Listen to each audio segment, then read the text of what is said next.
औज़ुबिल्लाहि मिनश्शैतानिर्रजीम बिस्मिल्लाहिर्रहमानिर्रहीम। मुअज़्ज़ज़ सामीन व नाज़रीन, आज हम पॉडकास्ट की अगली किस्त के साथ आपकी खिदमत में हाज़िर हो रहे हैं और हमारी बड़ी खुशकिस्मती है फिर एक मर्तबा कि आजकल के जो मौजूदा हालात हैं जिसके बारे में कुछ यकीनी सी सूरत हाल नज़र नहीं आ रही, उस पे गुफ्तगू करने के लिए हमने अपने बड़े माहिर और बाखबर शख्सियत को दावत दी है, मोहतरम औरिया मकबूल जान साहब को।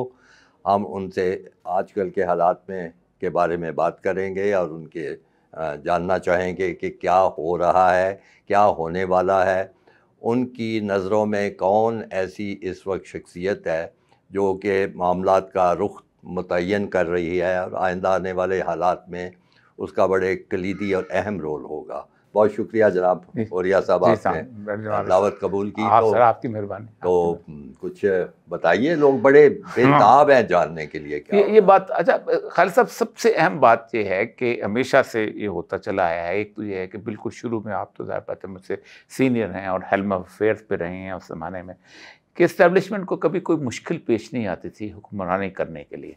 अयूब खान साहब ने जिस वक्त सिकंदर मिर्ज़ा के साथ, आज ही का दिन था 7 अक्टूबर, जब उसने टेक ओवर किया था, तो आप अंदाज़ा करें कि उसको कोई मुश्किल पेश नहीं, आराम से सारे लोग जो थे खामोश हो गए थे, एब्डो लगाती थी, सियासतदान वहाँ चले गए थे, फिर खुशियाँ मनाई गई थी। खुशियाँ मेरी चूँकि उम्र ज़्यादा जी है खुशियाँ तो मुझे याद है कि हम स्कूल से जब पता लगा और हमें बताया गया जी फौजी हुकूमत आ गई है और बहुत अच्छा हो गया तो, और हम बड़े खुशी से नारे लगाते, एक तो स्कूल बंद होने की छुट्टी और फिर वैसे नारे। तो बड़ा आसानी से उन्होंने उसको टेक ओवर कर लिया था। फिर उसके बाद ये था कि याह्या खान ने भी बड़ी आसानी से अयूब का जो ट्रांजिशन थी, उसके किसी ने कोई चूं चरा नहीं की। उसने इलेक्शन करवाए और इलेक्शन उससे मैनेज नहीं हो सके, और मैनेज ना होने की वजह से पाकिस्तान जो है वो टूट गया।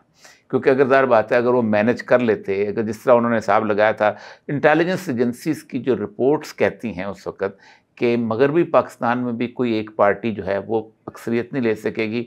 दौलताना की पार्टी और इस तरह की चारे मिला के, भुट्टो को भी उन्होंने कुछ सीटें दी हुई थी और कुछ उन्होंने इस पाकिस्तान में उन्होंने कहा था कि एक ये जो कृषक इस्लामिक का जो निकले हुए लोग हैं, मौली फरीद और नूरुल अमीन और सारे अब्दुल फजल कादर चौधरी, ये लोग भी ले लेंगे और मुजीब भी एक आ जाएगा, तो एक हौच पौच होगी, तो याह्या खान जो है उसको मैनेज करने में आसानी होगी। लेकिन उनके बिल्कुल टू देयर अटर सरप्राइज वो मुजीब का रिजल्ट निकला है। अगर मुझे इजाज़त दें सिर्फ एक फिक्रा यहाँ बोलने की, आपने बिल्कुल सही तजज़िया किया है कि वो इलेक्शन जिस तरह उस वक्त की एस्टेब्लिशमेंट चाहती थी मैनेज नहीं कर, लेकिन मुल्क टूटने की वजह ये नहीं, इलेक्शन नहीं था, वो था कि इलेक्शन के नतीजा नहीं, मैं वही कर रहा हूँ, तो उसका नतीजा में तस्लीम नहीं किया ना, तस्लीम नहीं किया। और फिर उस पर हुआ ये कि सबसे बड़ी साज़बाज़ ये हुई कि जो एक छोटी पार्टी थी, अपोजिशन पार्टी, उसने याह्या खान के साथ मिलके, भुट्टो ने याह्या खान के साथ मिलके ये फैसला करवा दिया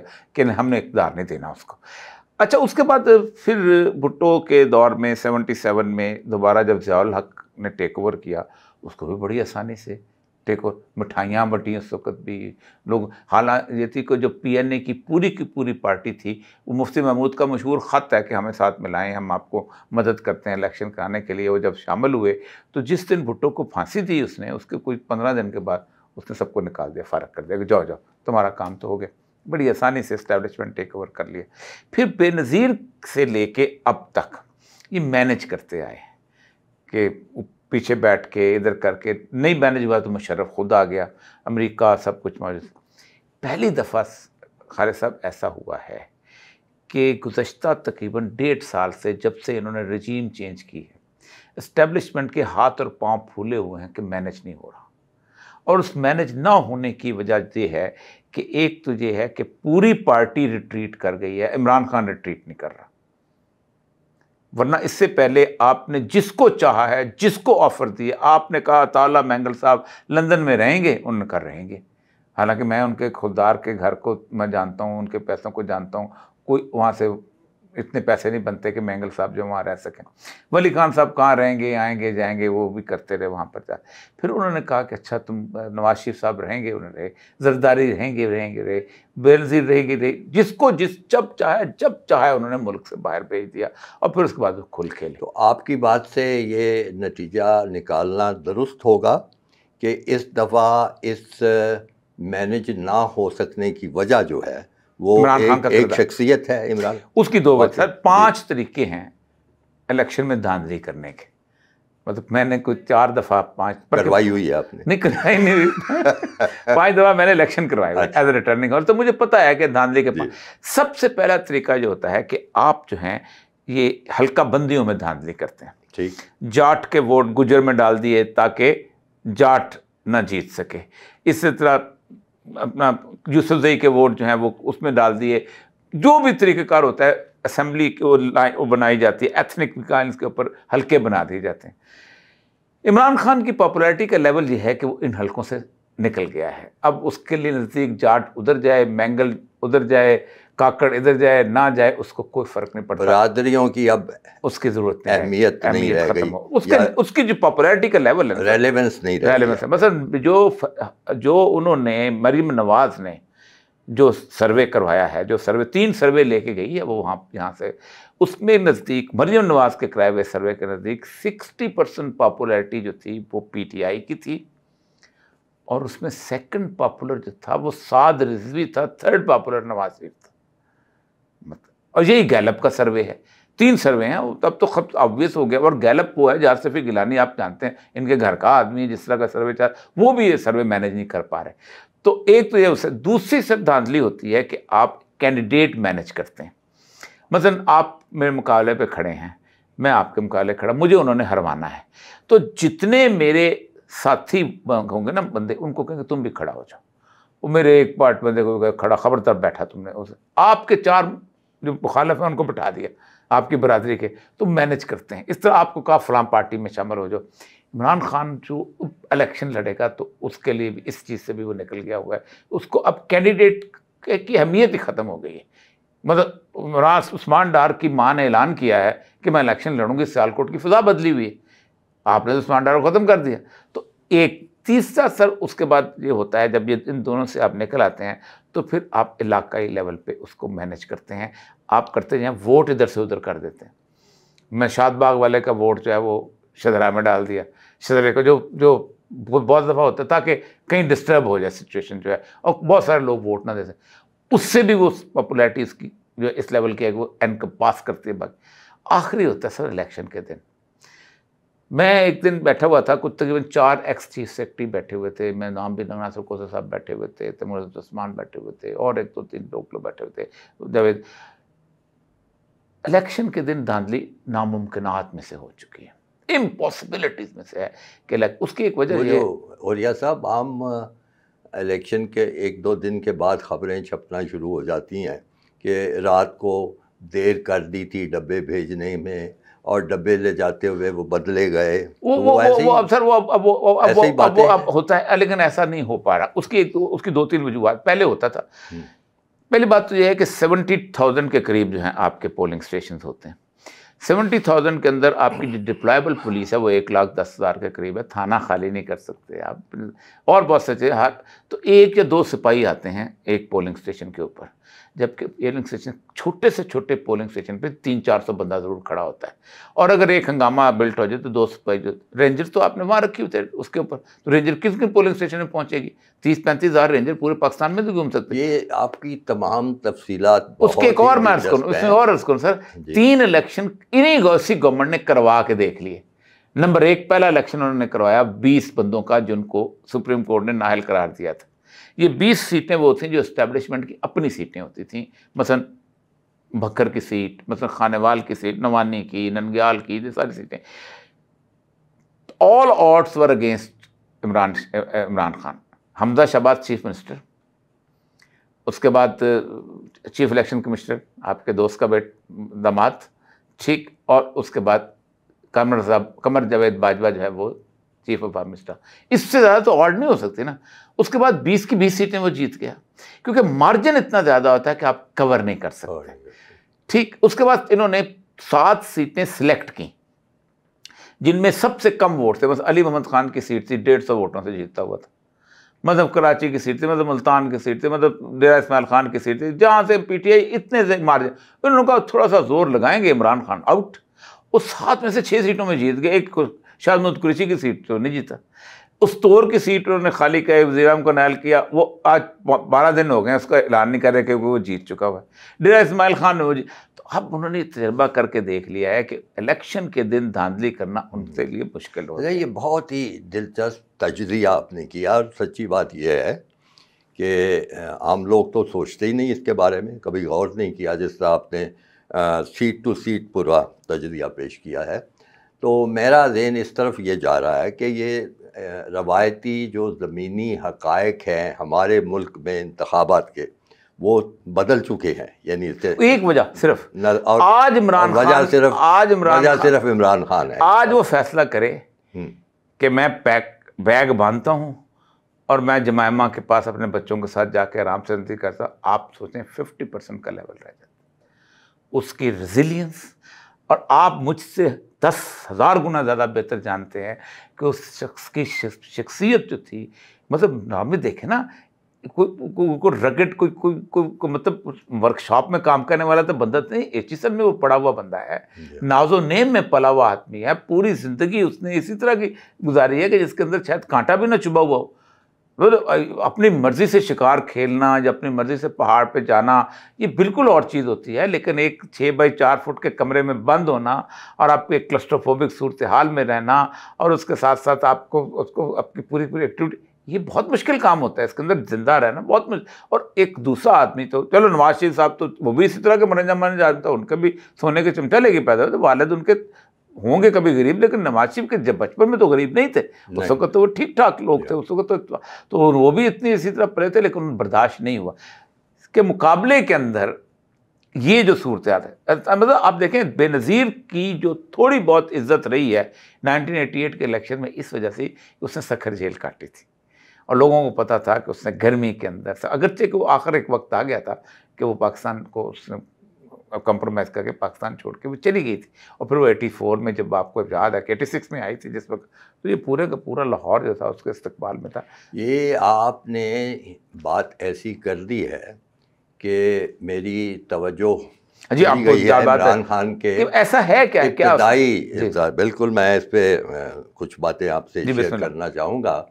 मेरी जो बड़ी शुरू ज़माने की जो है ना, वो कहते हैं रिकलेक्शन, मजबूरन अंग्रेज़ी का लफ्ज़ इस्तेमाल कर रहा हूँ, इमरान खान के ज़माने की, वो है 1969 की, 69 की। अभी वो क्रिकेट एचिसन में होगा, हाँ एचिसन में था। अभी क्रिकेट में भी उसका कोई यानी मशहूरी नहीं हुई थी। ज़ाहिर मशहूरी तो तब होती है जब आप मुल्क के लिए खेलना शुरू करते हैं। तो उस वक्त मैं एकेडमी में अपना मुकाबले का इम्तिहान पास करके ज़ेर तरबियत था, और हमारी एक क्रिकेट टीम थी, और क्रिकेट खेलने का हमें बड़ा शौक़ है। आपको ये सारे सिविल सर्वेंट को होता है सब कुछ शौक़ होता है। तो हम मुख्तलिफ तलाश करते रहते थे टीमें जिनके साथ हम मैच खेल सके। ज़ाहिर है हम उनको शिकस्त कोशिश करते थे कि वो भी यानी बाबू किस्म के लोग ही हों और ये हमारे जैसे ही हों। तो हमने 2-4 मुख्तलिफ टीमों से मैच डाले और हम जीत गए, और हम बड़े खुश। और हमारे एक साथी थे जिनको फिर ख़बर लगवाने का भी बड़ा शौक़ होता था। वो ख़बर लगवाते थे, उसमें अपना स्कोर भी लिखवाते थे, विकेटें कितनी, बड़ा। बहरहाल ये मेरा मौजू नहीं है गुफ्तगू का। तो हमसे वो कहते हैं ना, जो वो गीदड़ की शामत आती है तो शहर की तरफ तो हमारी जो शामत आई, तो हमने कहा कि ये एचिसन कॉलेज इतना अच्छा अदारा है, तो इसकी टीम है, तो हम क्यों नहीं इनके साथ जाके मैच खेलते हैं, उनकी क्रिकेट ग्राउंड भी बड़ी शानदार है। तो हमारे एक साथी को जोश आया और उसने एचिसन कॉलेज के टीम के साथ मैच रख दिया। उन्होंने पूछा भी कि जी आप हमारी ए टीम के साथ, यानी सबसे जो अच्छी टीम है उसके साथ खेलना चाहेंगे कि बी टीम के साथ। हमें बड़ी अपनी हद तक महसूस हुई कि हम बी टीम के साथ हमने कहा हम ए टीम के साथ खेलेंगे। तो ए टीम के साथ खेलने के लिए हम पहुंच गए। फिर तो वो एचिसन कॉलेज की टीम की बारी पहले आ गई, शायद उन्होंने ले ली थी या याद नहीं पड़ता मुझे। और उन्होंने मार मार के हमारा हशर कर दिया। और जैसे आज एक क्रिकेट मैच अभी हम आप और मैं दोनों देख रहे थे, कोई रिकॉर्ड स्कोर वहाँ पे कर दिया है। साउथ अफ्रीका ने किया 400 कुछ आज तक। तो आप ये समझिए कि अगर इस सतह का कोई अगर रिकॉर्ड हो सकता था तो वो कोई रिकॉर्ड था। मुझे याद नहीं कई सैकड़े स्कोर बन गए, ना कोई बॉलर हमारा, ना कोई फील्ड करने वाला। उसके बाद फिर हमारी टीम की बैटिंग आ गई, 2 इफ्तिताई खिलाड़ी खेलने के लिए पहुंचे। तो ओवैसी वालों ने देख लिया कि कमजोर टीम है, बाबू लोग हैं ना, इनको खेलना आता है, शौक के लिए आए। तो उन्होंने जैसे होते हैं ना कोई अपने शौकिया फनकार, उनको तो शौकिया बॉलर 1-2 ऐसे लगा दिया जिसको कोई बॉलिंग खास करनी नहीं आती थी। तो उनको इन्होंने चौके शौके 2-4 मार दिए और मार दिया। बल्कि मेरा ख्याल है कोई हर्ज नहीं अगर मैं उस खिलाड़ी का नाम भी बता दूं आपको, जिसकी वजह से हमारी शामत आई। वो खिलाड़ी थे, उनका नाम था सैयद फ़खर इमाम। अच्छा, जब स्पीकर रहे बाद में स्पीकर भी रहे, वफाकी वजीर भी रहे, काफ़ी कुछ रहे। तो उन्होंने वो खुद भी एचिसन के पढ़े हुए था, तो उन्होंने ज़रा थोड़ा सा खेला और कुछ उनको गेंद नज़र आ गया। तो उन्होंने एक फ़िक्रा कसा कि अंग्रेजी में बोले कि इन लौंडों को, these johnnies don't know how to bowl, इनको बॉलिंग करनी नहीं आती। ये सुन लिया और एक नौजवान लंबा तड़ंगा खिलाड़ी जो था, उसने अगले बॉल में ओवर में फटाफट गेंद पकड़ लिया कि ये वो, और उसने बॉलिंग शुरू कर दी। और या साहब यकीन माने ऐसे लगे जैसे क़यामत आ गई हो जाए।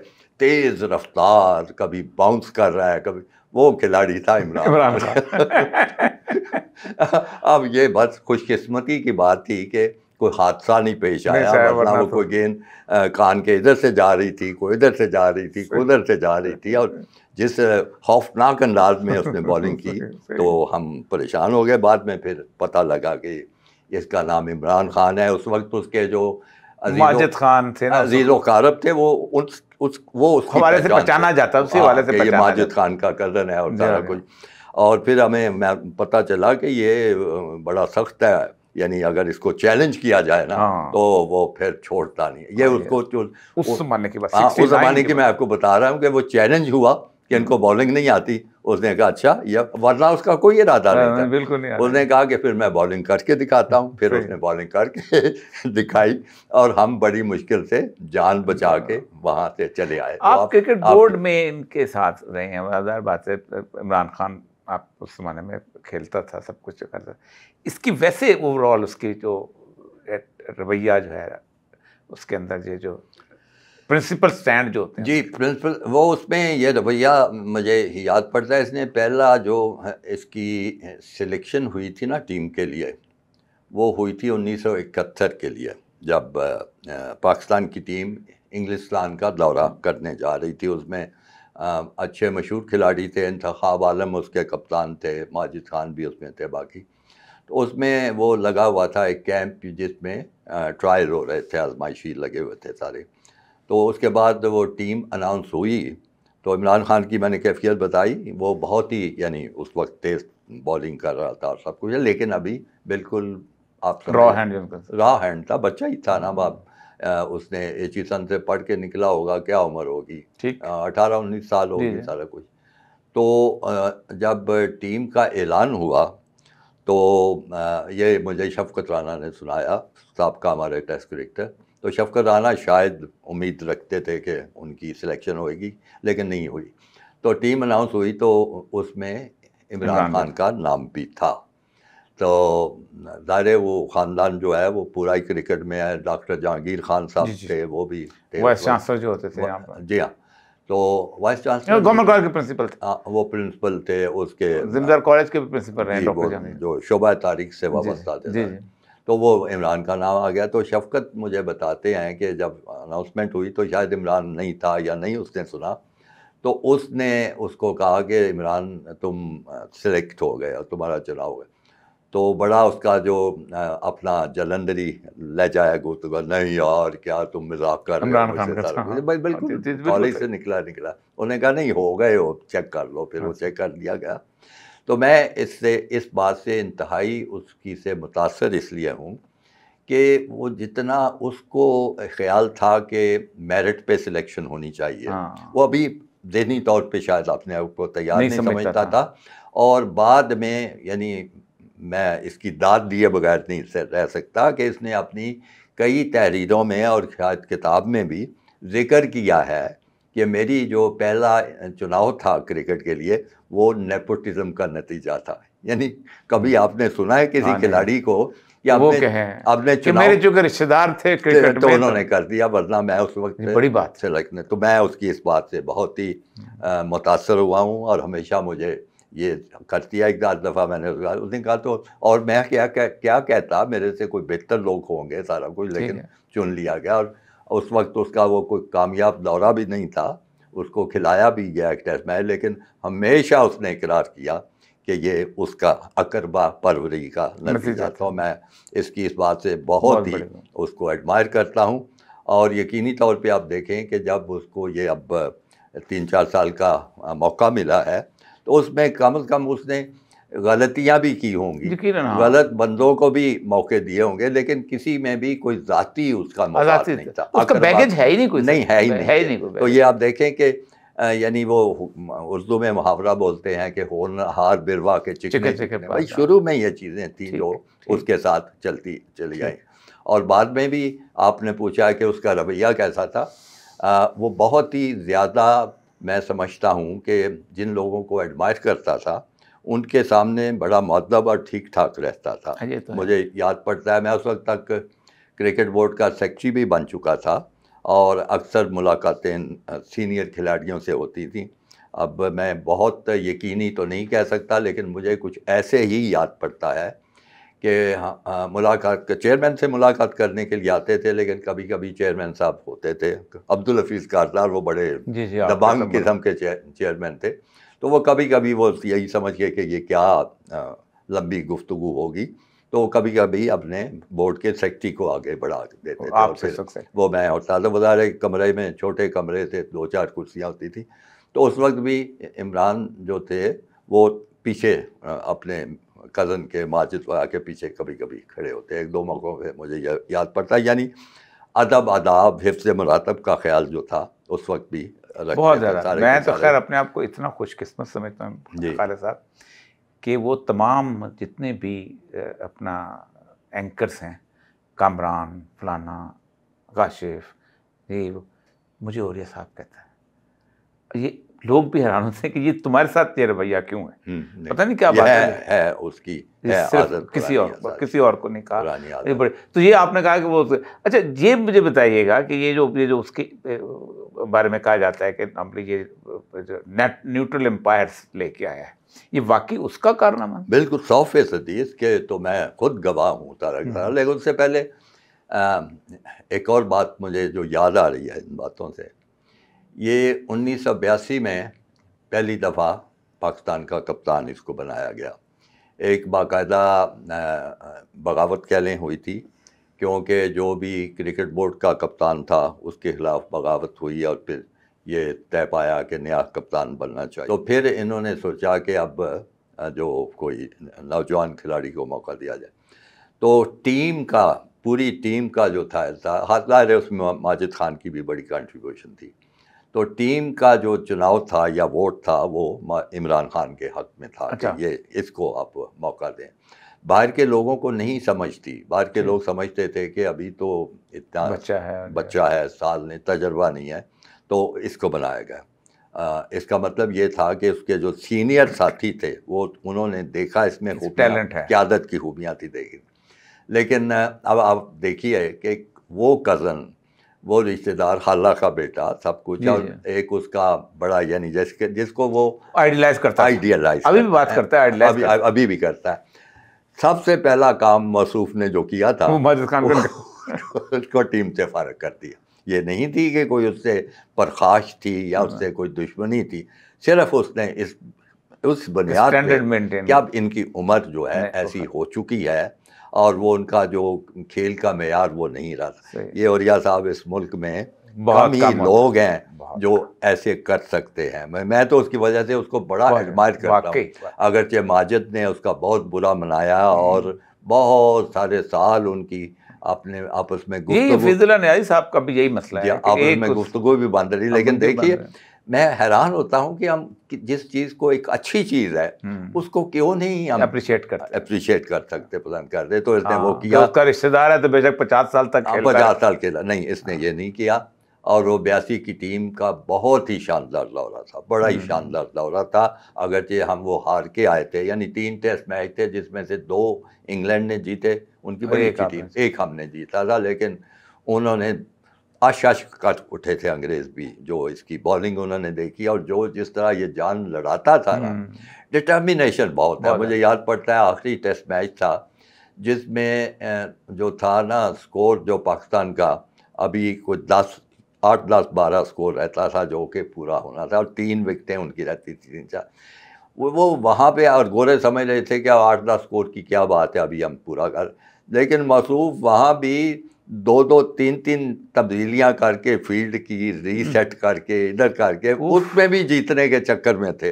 ये आखिरी बॉल तक लड़ना, ये जो बार बार कहता है कि मैं आखिरी बॉल तक लड़ूंगा, तो ये मैं आपको उसकी गवाही दे रहा हूँ कि वो वाकई ग्राउंड में आखिरी बॉल तक लड़ता रहा। बल्कि वो जो कमेंटेटर, मुझे याद है, वो हैरान हो रहे थे कि ये कर क्या रहा है, अब तो कोई उम्मीद नहीं रह गई कि पाकिस्तान इस मैच को बचा सके। लेकिन वो लड़ रहा था, बड़ी जितनी 2-3 वो तूफानी ओवर उसने किए हैं, मुसीबत डाल दी थी उनको। लेकिन वो मार्जिन बहुत ज़्यादा किस्मत की बात थी कि वो नहीं उनको आउट कर सका, आखिरी बॉल तक लड़ता रहा। लेकिन इन सारी खूबियों के बावजूद एक और चीज़ जो मुझे याद आ रही है कि उससे गालबन अगले साल हुआ ये कि उसका जितनी उसने मेहनत, इंजरी हो गई थी जी, इंजरी हो गई थी। वो उसका हेयर लाइन फ्रैक्चर हो गया था, सारा कुछ है वो। और इस मुल्क का माहौल देखिए कि यानी किसी की जो होता है ना कि वो out of sight out of mind, कि जब वो ज़ाहिर खेल तो नहीं सकता था, कोई टीम मुझे नहीं याद कौन सी आई हुई थी, तो उसको यानी किसी ने मैच देखने की दावत भी नहीं दी थी। यानी हमारा कौमी एक, मैं आपको रवैया बता रहा हूँ, चाहिए तो ये था कि गए तो फिर तेरी चश्मे ख्याल से हो गया, तो आपका कप्तान है, आपका बड़ा शानदार खिलाड़ी है, सब कुछ किया है। तो ये इसलिए मैं बातें आपको बता रहा हूँ कि अगर अब उसके साथ इस किस्म के वाक़या, तो उसने ये बर्दाश्त किया हुआ है, ये कितने अरसे के बाद फिर दोबारा तो वो उस वक्त मैंने शायद अखबार में पढ़ा या इसके करीबी हलकों से सुना कि वो इतना इस पे ज़रा उसको रंज हुआ कि गुजरते हुए स्टेडियम से वो बड़ी तेज़ रफ्तार से गाड़ी चला के गुजर जाता था, ऐसे ही जैसे गुस्से का इज़हार करना, सारा कुछ ये उसके साथ हुआ। मुझे उसका पता चला तो फिर मैंने वो उस दौरे के बाद उसको अप्रोच किया, उसके पास गया। वो जानता था मुझे क्रिकेट के हवाले से, तो मैंने कहा कि तुम बिल्कुल खामोश होकर नहीं बैठ जाओ, तुम्हारे लिए हम तुम्हारी खिदमात हैं और सब कुछ है। बड़ी मुश्किल से कायल किया, मानता नहीं था, पब्लिसिटी बिल्कुल पसंद नहीं करता उसको। ये आज भी है उसका। हाँ, ये मैं इसलिए दोहरा रहा हूँ बातें कि लोगों को पता चले कि ये नहीं है कि मौजूदा दौर में वह कोई ड्रामेबाजी या नहीं, बिल्कुल नहीं, वाकई नहीं पसंद करता। तो मैंने, मुझे याद है, मुझे खासी मेहनत करनी पड़ी थी उसको कायल करने के लिए कि ज़रूर एक अगर, तो फिर मान गया फाइनली। तो फिर मैंने अहम कुछ शख्सियात को क्रिकेट की और दूसरे उन लोगों को इकट्ठा किया। मेरे ख्याल एक मकामी होटल में हमने ये तकरीब की, 300-400 लोगों को इकट्ठा किया, यानी पता लगे कि हम किसी की कदर अफजाई कर रहे हैं, इज़्ज़त अफजाई कर रहे हैं। उन्होंने आके उसके कैरियर के बारे में बातें की और इस तरह की चीज़ें की, और उससे मैंने महसूस किया कि इसको वो जो थोड़ा निकल आया उससे, जी, गुस्सा जो है वो उसका कुछ कम हुआ और बड़ा अच्छा सारा मामला रहा। आपने बात पूछी थी दोबारा आने की, जिस गैर जानिबदार अंपायरों की, उसके बारे में मैं बात कर लूँ। ये बिल्कुल पहली बड़ी शख्सियत थी क्रिकेट की पूरी दुनिया में कहीं नहीं होता हुआ। ये था मेरा ख्याल, जो अब चूँकि ये हमने ख़ास सोचा नहीं था कि ये उसके अब्तदाई ज़माने की बातें करेंगे, मेरा ख्याल था। तो मैं नहीं, ये ज़रूरी भी है, एक तो आज का क्रिकेट का सीज़न भी है ना, ये बहुत रेलेवेंट बातें हैं सर आज की बातें। तो मुझे याद पड़ता है कि 1978 में हिंदुस्तान की, भारत की टीम यहाँ आई थी दौरा करने के लिए, और बिशन सिंह बेदी उसका कप्तान जी, मैं वो देखा था मैच, आपने देखा था, बहुत बड़ा ये यहाँ पर हुआ था, बड़ा शानदार, बहुत शानदार मैच, सब कुछ है और बड़ा अच्छा स्पोर्ट है ये, आप समझिए। उसमें जो कुछ दोनों टीमें बड़ी अच्छी थी, लेकिन मुझे ये मानने में कोई उसमें नहीं है तरद्दद कि अंपायरिंग जो थी ना वो गैर जानिबदाराना नहीं, ये पाकिस्तानियों की थी, ज़ाहिर हमारे ही अंपायर थे, जानिबदाराना अंपायर थी और कहीं भी उनको कहीं शक का फ़ायदा नहीं दिया जाता था और काफ़ी ऐसे फैसले हुए कि जो अच्छे ना होते तो बहुत बेहतर होता। हमने मैच वैच जीत गया, बल्कि बिशन सिंह बेदी जाते हुए कह गया कि आप लोगों ने मैच तो जीते हैं लेकिन अच्छा नहीं किया आपने सारा कुछ है। वो एक रन आउट मुझे याद पड़ता है जो आखिरी जो था, वो मेरा हाल कोई हमारा खिलाड़ी जो था वो स्टम्प्स तक पहुंचना ज़रूरी होता है ना, उससे कोई 2 गज भी बाहर था तो वो विकेटें उड़ा दी उन्होंने, तो वो आउट नहीं थी। तो ऐसी बात है, वो भी ऐसे ही करते थे वैसे, मैं आपको वो भी इंडिया में भी वहाँ भी ऐसे ही चीज़ें होती थी। तो इसने उसका इमरान खान ने उसका बहुत बुरा मनाया और इस पे उसने कहा कि जी न्यूट्रल अंपायर आने चाहिए, और फिर उसकी बाकायदा उसने कैंपेन करनी शुरू की। और फिर जब उसका दाव चला, वो आए देर से, बाद में लेट में आए, लेकिन उसके जो जाती था उन्होंने कहा कि एक फ़ायदा इस हार जीत का कोई फ़ायदा ही कोई नहीं, क्योंकि हम अपने मुल्क में जीत जाएं तो वो रंजीदा वापस जाते हैं कि जी अंपायरिंग ठीक नहीं हुई। हम वहाँ पे जाते हैं तो हमें दुख होता है कि जी अंपायरिंग अच्छी नहीं हुई, तो वो कहता है खेल का मज़ा ख़राब हो जाता है। फिर उसकी ये तजवीज़ हुई जो कि आखिरकार पहुंची आईसीसी में, और फिर वहाँ से ये सारा कुछ हुआ। न्यूट्रल अंपायर, तो ये सारा अंपायर का कैडर बन गया अब तो पूरी दुनिया में। एक उन्होंने एक इलीट पैनल के नाम से पैनल बनाया ना, बड़े जो तजर्बाकार अंपायर जिनकी जजमेंट अच्छी समझी जाती है। मतलब अगर अंपायर फर्ज करें कितना भी गैर जानिबदार है लेकिन उसकी जजमेंट ही नहीं अच्छी, यानी जो आउट है उसको वो नॉट आउट कह दे और जो नॉट आउट है उसको आउट कर दे, तो फिर तो सारा मज़ा ख़राब हो। तो इसलिए एलीट पैनल का जो कॉन्सेप्ट है जो वो ये है कि इसका, लेकिन वो इसमें ये है कि अच्छे तजर्बाकार जो अगर समझ आ जाती है कि इनकी जजमेंट ठीक है, इनकी फैसला डिसीजन मेकिंग जो है वो करेक्ट है, फिर उसमें वो आए हैं। तो आप पूछ रहे थे कि वो फिर मतलब असको को ज़रा पता, इंजरी के बाद अमूमन बंदा ढह जाता है, नहीं, किस तरह के इसने उसको उससे रिकवर किया, बड़े अच्छे से रिकवर किया, और महज 2 या 3 साल के बाद जो वो था वो वापस आ गया, और वापस आके फिर उसने औरिया साहब कमाल की क्रिकेट खेली है वो। यानी उसके आप देखें कि वापस आया हूँ तो अब मैं ये नहीं होगा कि जैसे मैं कोई मतलब जिसको खुद रेलू कट्टा कहते हैं, रेलू कट्टा जबरदस्त नहीं, उसने फिर कमाल की क्रिकेट खेली है। ख़ास तौर पे मैं 2 जो टूर्स हैं उनका जिक्र करना चाहूँगा। एक तो हिंदुस्तान का दौरा था उस ज़माने में, 87 में 86-87 में हुआ था सारा, और दूसरा इंग्लैंड का टूर था। इंग्लैंड में हिंदुस्तान में भी वो जीत के आया, बड़े मुश्किल हालात में जीत के आया, बड़ा अच्छा उसने टीम को लड़ाया। और अच्छा, एक और बड़ी खूबी मुझे याद आ रही है उसकी कि उसमें कोई इस मामले में ज़िद नहीं होती थी। अगर कोई खिलाड़ी उसको बताया जाता अच्छा है, उसके इल्म में ना होता तो वो फ़ौरन उसको कबूल कर लेता। मुझे याद पड़ता है उस टूर में 2 खिलाड़ी मुझे याद हैं जो कि उसके पसंदीदा नहीं थे, टीम का हिस्सा भी नहीं थे। वो इमरान ने, मेरा ख़्याल है जावेद मियांदाद का मशवरा था, क्योंकि दोनों कराची के खिलाड़ी थे। उसका मशवरा था कि ये तुम्हें यहाँ की जो विकेट है, जहाँ हालात हैं, ये दोनों खिलाड़ी जो हैं तुम्हें चाहिए। एक एक करके बुलाए गए थे। एक का नाम था इजाज़ फ़की, कराची का खिलाड़ी था, और दूसरे थे इकबाल कासिम। अच्छा, वो तो स्पिनर था। और अच्छा, इकबाल को बुलाने के लिए उसको एक बहुत बड़ी कुर्बानी देनी पड़ी थी। इमरान खान की बड़ी दोस्ती, बड़ा ताल्लुक़ होता था अब्दुल कादर बावजी, जो लेग स्पिनर थे। वो कोई बहुत बड़े गुगली वाले बहुत अच्छे लेग स्पिनर थे, लेकिन वो मैचों में, कुछ मैचों में कोई मौसर साबित नहीं हो रहे थे। बहरहाल उस वक्त इसको मशवरा दिया गया कि तुम फलाने स्पिनर को बुलाओ तो काम चलेगा। इसने उसको ताल्लुक़ था, ज़ाती ताल्लुक़ था। वो इस हद तक भी है कि अब्दुल कादर, अल्लाह उसकी मग़फ़िरत करे, तो उसने मुझे ये वाक़या सुनाया कि जिस मैच में उसको नहीं खिलाया गया था, वो बेचारा जैसे होता है परेशानी के आलम में सर नीचे किया हुआ बैठा था। तो कहता है कि वो फिर मेरे पास आया खास तौर पे, इमरान खान। हाँ इमरान, उसने कहा कि बाबू तुम नाराज़ हो मुझसे, मुझे पता है, लेकिन टीम की बेहतरी का तकाजा यही था कि मैं तुम्हें बाहर निकालूं, बाहर रखूं और उसको बुलाऊं, लेके आया। और वो उसका नतीजा जो था, असर बड़ा अच्छा हुआ टीम पे। वो मेरा ख्याल है पहली सीरीज़ थी 1987 की, उसमें पाकिस्तान जीता, जब पाकिस्तान जीत गया, और वो आखिरी मैच था, बंगलोर में मैच था, मशहूर मैच था, वो जीत गया है। तो ये इसकी कमाल की चीज़ थी कि वो टीम के मुफाद में फैसला उसने किया था, अपने एक दोस्त की कुर्बानी दे के, और फिर दोस्त को भी नहीं कि बिल्कुल छोड़ दिया, उसको भी जाके वजाहत की कि मजबूरी थी इसलिए तुम बुरा ना मनाओ।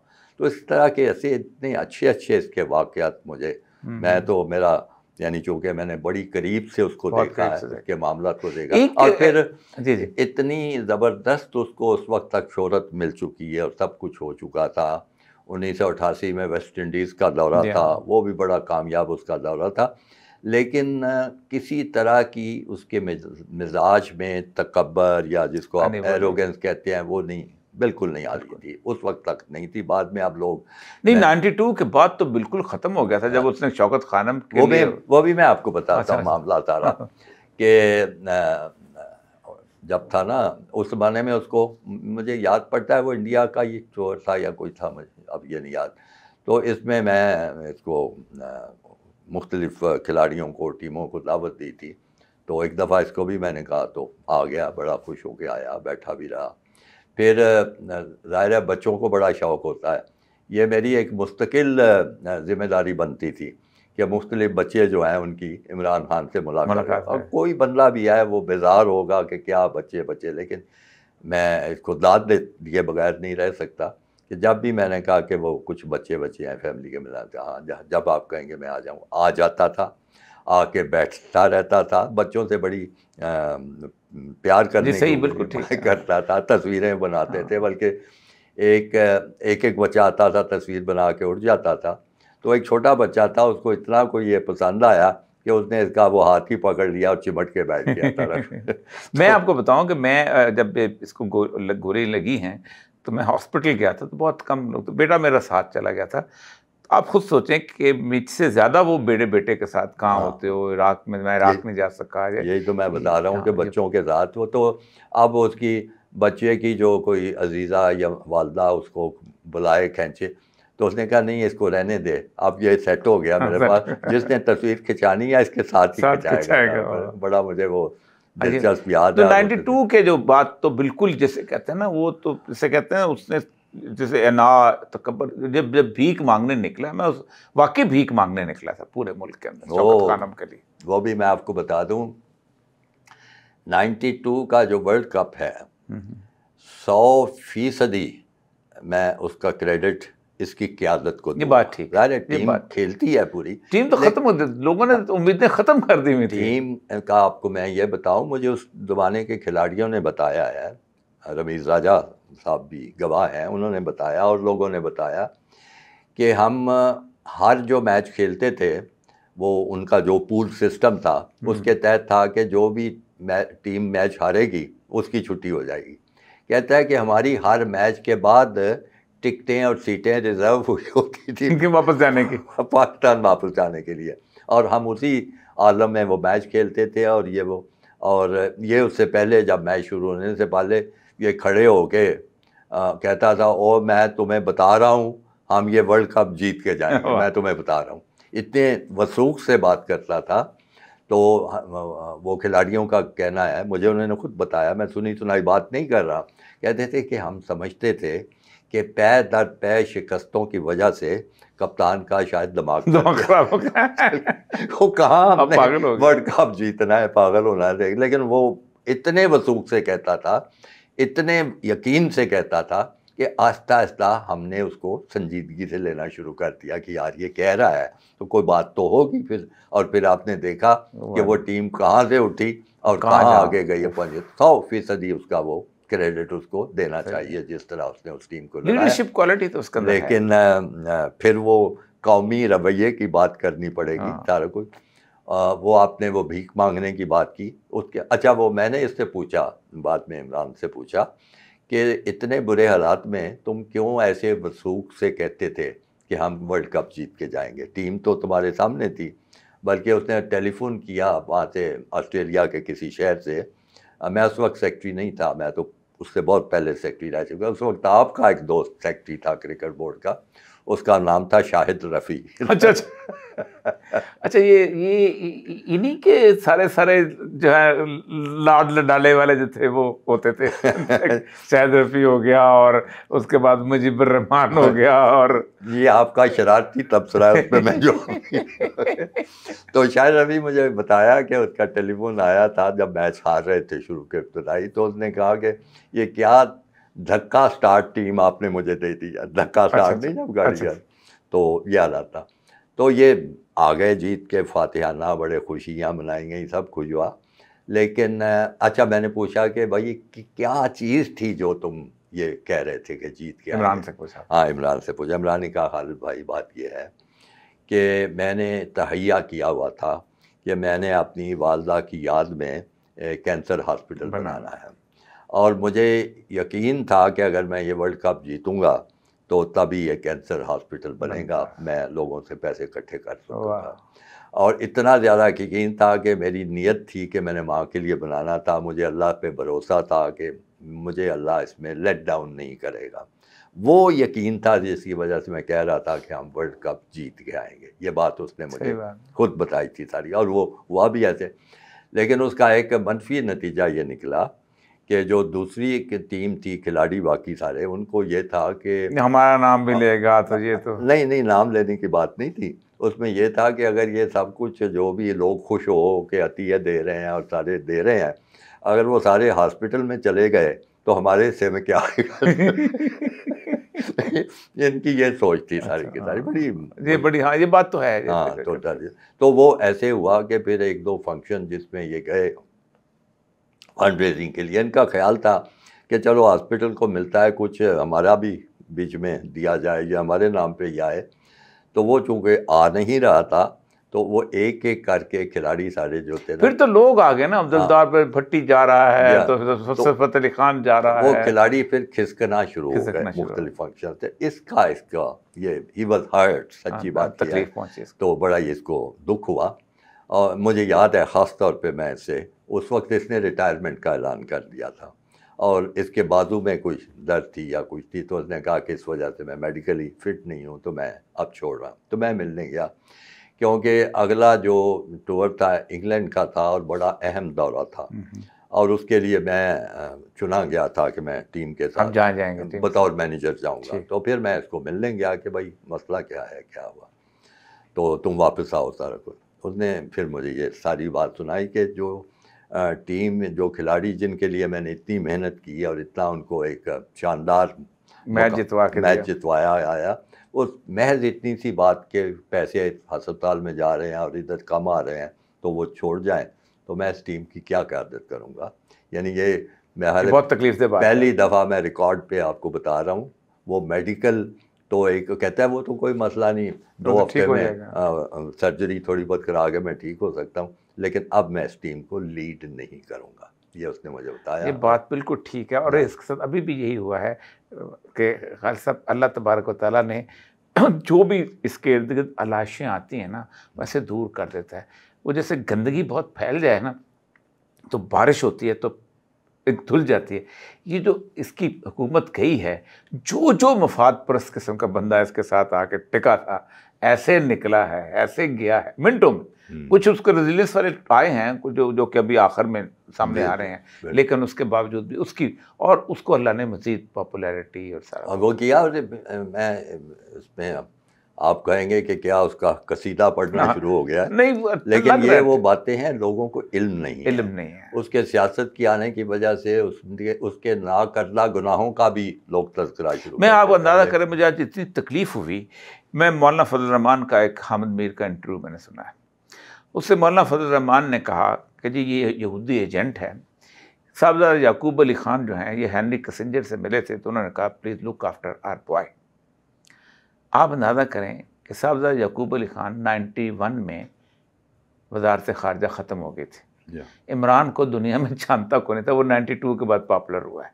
एक दूसरा, हेनरी किसिंजर आखिरी दफ़ा 77 में वज़ीर ख़ारजा बना था, मुलाकात ही नहीं है। यानी जो इतनी लंबी दाढ़ी वाला आलिम दीन मौजूद हो और वो बंदा जो है इसको पता हो कि अस्मा और रिजाल क्या है, कि मुलाकात साबित होनी चाहिए, और वो बंदा इस तरह की बात करे। यानी आप अंदाज़ा करें कि डॉक्टर इसरार साहब ने बात की थी, और डॉक्टर इसरार साहब ने बाकायदा जब उनको इमरान खान हसन निसार को लेके गया तो कहा मेरी वालदा तो आपका दर्द सुनती थी। और आप हैरान होंगे कि डॉक्टर इसरार साहब ने वाकई कहा कि मैंने तो आपको यहूदी एजेंट ने कहा, मैंने कहा था आप पर कब्ज़ा किया जा रहा है। और बात उन्होंने वजाहत भी करती, उनके बेटा भी वजाहत करते हैं।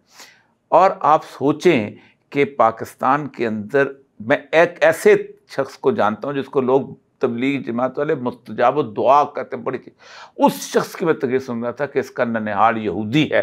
आप खुद सोचें, फिजुर नियाजी जैसे बंदे, उसका एक बहनोई जो है वो तबलीग जमात का खुद वहाँ पर, यानी उस शख्स को मलाइन करने में लगता है कि अल्लाह ताला उसको जो थोड़े से गुनाह है ना वो इन लोगों के खाते में डालता है। डाल दे यार। ये सारे बड़े बड़े नाम आप ले रहे हैं, सब दीन के हाँ चौकीदार हैं, चौकीदार और ठेकेदार, खुद साख्ता चौकीदार। तो इनको ये रसूल पाक का वो फरमान उनकी नज़रों से नहीं गुजरा कि किसी को काज़िब पर झूठा समझने के लिए ये काफ़ी है कि वो सुनी सुनाई बात आगे चल के बयान कर। और ज़्यादा आपने फरमाया जो किसी शख्स पर कुफ्र का इल्ज़ाम लगाता है, यहूदी जन कुफ्र ही है ना, तो उस अगर वो नहीं है तो वापस उसी पर लौटेगा। चले, इनको तो आप एक अलहदा रखें। मैं इमरान की बात कर रहा था। ये जब इसने फिर छोड़ दिया, रिटायरमेंट का ऐलान कर दिया 1992 के वर्ल्ड कप के बाद, तो इसको फिर मुख्तलिफ जो मुल्कों की जो यानी चैनल्स थी उनकी तरफ से दावत मिलती थी कि क्रिकेट पे तबसरे करने के लिए, कमेंट्री करने के लिए। इंग्लैंड में भी आया 92 में, हर एक से खिलाड़ियों से भी बड़े प्यार से मिला, मतलब कोई उसने जैसे ज़हन में एक बुग़्ज़ रखने वाली बात है वो भी नहीं थी, वो मुझे याद पड़ता है। फिर सबसे जो अच्छी बात याद पड़ती है कि 1993 में हमारा बड़ा एक मशहूर दौरा था, वेस्ट इंडीज़ का हुआ। ये वो दौरा था जिसमें हमारे कुछ मोतबर और नामवर खिलाड़ी जो थे वो एक मनशियात इस्तेमाल करते हुए उन पे ये इल्ज़ाम लगा था। उस इल्ज़ाम की नौयत क्या थी वो मैं गुफ्तगू बाद में करूँगा, लेकिन सारे पूछते हैं कि जी वो पी रहे थे। मैंने कहा भाई बात ये है कि जो इल्ज़ाम जो मुकामी पुलिस ने भी नहीं लगाया उसके बारे में मैं क्या आपको बताऊं, कर रहे थे नहीं। उन्होंने इल्ज़ाम ये लगाया था कि the players were found in constructive possession of an illegal substance, इनके कब्जे से बरामद हुई थी। और इसी इल्ज़ाम को मैंने बीट किया था कि नहीं, कब्जे से कुछ नहीं, वो एक मुकामी बंदे ने वहाँ फेंकी हुई थी, वो पुलिस ने पकड़ी और इन पे डाल दी। तो वो एक सिर्फ मैं चूँकि जिक्र आ रह गया है तो इसकी वजाहत करना चाहता हूँ। लेकिन वहाँ पे जब टीम का बड़ा इस तरह बुरा हाल था, डिमोरलाइज थी टीम में, कुछ रंजिश भी पैदा हो चुकी थी कि इन्होंने क्यों ऐसे किया है, क्यों इनको ज़िम्मेदारी का मुजाहरा क्यों नहीं किया वगैरह वगैरह। तो उस वक्त ये इमरान खान था जो काम आया और ये वहाँ कमेंट्री के लिए आया हुआ था। हाँ, उसी में आया था। और इसने जो वो उस सारे चक्कर में फंसे थे खिलाड़ी, उनका भी हौसला बढ़ाया, उनको ये कहा कि भाई आपने क्रिकेट खेलनी है, अगर आपका ये केस ठीक हो जाता है। वो ये कह रहे थे कि वापस चलो सारे के सारे, तो इसने उनको कायल किया कि नहीं, वापस नहीं जाना, आप क्रिकेट खेलें और जिस काम के लिए आए हैं। मतलब उन्होंने उस वक्त भी बड़ा मुस्बत किरदार जो है वो अदा किया। मेरी इससे मुलाकात उस वक्त तो नहीं हुई, लेकिन जिन खिलाड़ियों को ख़ास तौर पे वसीम अकरम वगैरह गवाह हैं, वो इसके बड़े शहदाई थे, हर बात में मशवरा करते। उसने मुझे बताया कि स्किपर, वो स्किपर इसको कहते हैं, कि स्किपर ने हमें एडवाइस की थी कि बिल्कुल नहीं जाना, वरना तुम किसी को मुंह दिखाने के काबिल नहीं रहोगे, और खेलो और खेल के अपने आप को साबित करो कि तुम अच्छे खिलाड़ी। तो ये सारी मैं तो अब आप जैसे बातें बता रहे हैं वो मैं अब सोच रहा हूँ कि ये चीज़ें सारी खूबियाँ, सारी रेजिलियंस, सारी डिटर्मिनेशन और जब चैलेंज होना, इसी ने उसको इस वक्त खड़ा किया हुआ है। और यही इस्टेब्लिशमेंट के लिए सबसे बड़ा मसला है। उसको जो ऑफर की जा रही है 5 साल के लिए कर दो, क्योंकि इस्टेब्लिशमेंट को इतना पता है कि हरा उसको नहीं सकते। ठीक है, वो ना भी रहे तो तब भी उसका गधा भी जीतेगा। इस वक्त किसी को इस तरह की पॉपुलैरिटी नहीं मिल सकी। अच्छा, और एक और दौरिया साहब, बातों पे बातें याद आती चली जा रही हैं। 92 का जब वर्ल्ड कप हुआ था तो मैं क्रिकेट बोर्ड की जो एग्जीक्यूटिव कमेटी है ना, उसको काउंसिल कहते हैं। तो काउंसिल में कुछ 10 के करीब मेंबर होते हैं, लाहौर का, कराची का, एक आधा और सूबे का, कुछ अदारों के नुमाइंदे होते हैं। तो मैं उसका मेंबर था, और लाहौर और कराची के मेंबरान बड़े मोतबर समझे जाते हैं। तो क्रिकेट बोर्ड ने हमें ये पेशकश की, बल्कि बाकायदा यानी फ़ैसला कर लिया कि आप लोग क्रिकेट बोर्ड के मेहमान की हैसियत से ऑस्ट्रेलिया में जाएंगे, न्यूजीलैंड में जाएंगे और मैच देख के आएंगे। इतनी शानदार ऑफर, मुफ्त का दौरा, आला होटलों में क़याम, वर्ल्ड कप देखना। तो जिस जिसको वो पेशकश हुई वो सब ने कबूल की। वो एक लिस्ट अप्रूव हो के आई थी जिसमें मेरा नाम भी था लाहौर के नुमाइंदे की हैसियत से। और सच्ची बात यह है कि मैं जाने के लिए बिल्कुल तैयार भी था, लेकिन वो फिर जब दिन करीब आए तो पता लगा कि ये रमज़ान का महीना है रोज़े। अब चॉइस था क्रिकेट देखने में और रोज़े रखने। ठीक। तो मैं यानी खुश होकर आपको बता रहा हूँ कि मैंने रोज़े रखने के हक़ में फ़ैसला किया और मैं वहाँ नहीं गया। दोबारा लिस्ट जो थी वो अखबारों में भी छप गई, सब कुछ आ गया। तो जब इमरान वापस आए तो इन्होंने वो लिस्ट विस्ट उनके इल्म में लाई गई होगी, तो उसमें कुछ काउंसिल मेंबर्स के अलावा और लोगों को भी शामिल किया गया था। हमारे एक साबका चीफ जस्टिस भी, उनका नाम नसीम हसन शाह साहब, ये आप नाम नहीं उनका देखिए कैसे कैसे लोग पाकिस्तान के क्रिकेट। एक दिन सर खालिद साहब इस पे बैठेंगे कि इस मुल्क के जिस तरह हुक्मरान जो हैं अजीबो गरीब रहे हैं, अच्छा, वैसे चेयरमैन क्रिकेट बोर्ड भी अजीबो गरीब रहे हैं। अच्छा, वो आ गई ना अब लिस्ट अखबार में, तो इसने बड़ा सख्त किस्म का बयान दिया कि ये क्या तरीका है कि गैर मुतल्लिका लोग सारे जो हैं वो मैच देखने के लिए क्रिकेट बोर्ड के, उसने कहा था जॉय राइडर्स जॉय राइडर के जॉय राइडर्स क्यों जा रहे हैं, जाए गए और सब कुछ, बड़ा सख्त बयान जारी। अब मुझे अल्लाह दे मौका, मैं तो नहीं था उसमें शामिल, मेरा नाम भी उसने लिख के दिया कि था। मैंने फिर इसको बड़ा सख्त पैगाम भेजा इसके किसी दोस्त के ज़रिए कि तुम ख्याल करना चाहिए था कि मैं तो गया ही नहीं, तुमने मुझे भी ख़राब दलील करके रख दिया था। और या साहब मुझे तवक्को नहीं थी बिल्कुल। वो मेरे दफ्तर में पहुंच गया, जब मैंने उसको बयान दिया पहुंच गया, और बहुत ही प्यारे खूबसूरत अच्छे अंदाज में उसने माजरत की कि मुझे बिल्कुल पता नहीं था कि आप नहीं गए हुए, मैंने एक असूली बात की थी, तो इसलिए मैं आपका नाम एक्सेप्शन तो नहीं कर सकता था, लेकिन मुझे फिर जब बहुत ही खूबसूरत अंदाज, मैं इतना खुश हुआ, इतना बड़ा खिलाड़ी वर्ल्ड कप जीत के आया हुआ, बहुत धड़कते दिलों के साथ धड़क रहा हो जब, हाँ, और आके वो मेरे सामने उसने बिल्कुल माजरत, एक छोटा जैसे होता है बांध के वो माजरत की सारी, और सारी चीज़ें की। फिर उसको और भी बड़ा खेलों का बड़ा दर्द था। वो इस तरह था कि आपको पता है कि खिलाड़ी जो है, हॉकी हो, क्रिकेट हो, उसके चंद साल ही होते हैं ना, कोई 5 साल खेलता है, कोई 10 साल खेलता है, और इन सालों में आमदनी बहुत होती है, और फिर टैक्स की जो स्लैब है वो बहुत ज़्यादा बढ़ जाती है, बहुत ज़्यादा बढ़ जाती है।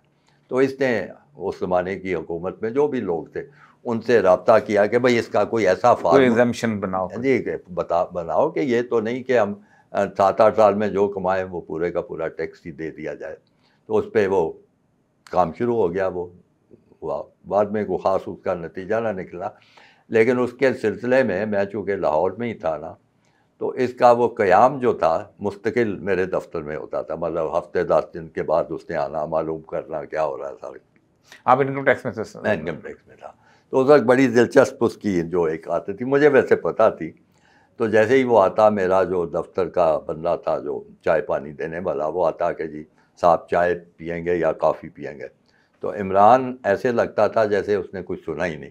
अच्छा, खामोश बैठा। 2-3 दफ़ा उसने पूछना, फिर उसके बाद उसने मेरी तरफ देखना कि अब क्या करूँगी। अब मैंने उसको आराम से बुलाना, मैंने कहा इधर आओ, आ जाता मेरे पास। मैंने कहा जल्दी से किसी अच्छे जूस वाले के पास जाओ और मौसमी जो फल है उसका जूस बनवा लेना, ऑरेंज जूस होगा, कुछ होगा, सेब, वो चला जाता है, 10-15 मिनट में जूस आ जाता है।